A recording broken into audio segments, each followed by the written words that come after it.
Hello friends, welcome back to my another new video.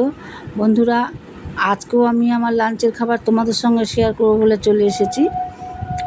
আর আজকে আমি আমার লাঞ্চের খাবারে কী কী নিয়েছি সেটাই তোমাদের সঙ্গে শেয়ার করব।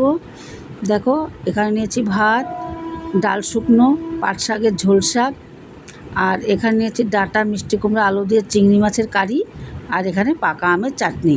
এই হচ্ছে আজকে আমার দুপুরের খাবার। তা বন্ধুরা, আমি খাওয়া শুরু করছি, দেখতে থাকো। আর বন্ধুরা, ভিডিওটি কেমন লাগলো, ভালো লাগলে প্লিজ একটি লাইক করে দিও। আবার খুব শীঘ্রই দেখা হবে নতুন কোনো ভিডিও নিয়ে। ততক্ষণে তোমরা সুস্থ থেকো, ভালো থেকো, আর এইভাবে আমার পাশে থেকো। আর যারা ইউটিউব চ্যানেল থেকে দেখছো তারা চ্যানেলটি একটু সাবস্ক্রাইব করে দিও। আর যারা ফেসবুক থেকে দেখছো তারা আমার পেজটিকে ফলো করে দিও। আবার খুব শীঘ্রই দেখা হচ্ছে তোমাদের সাথে নতুন কোনো ভিডিও নিয়ে। ততক্ষণে তোমরা সুস্থ থেকো, ভালো থেকো, আর এইভাবে আমার পাশে থেকো। ধন্যবাদ।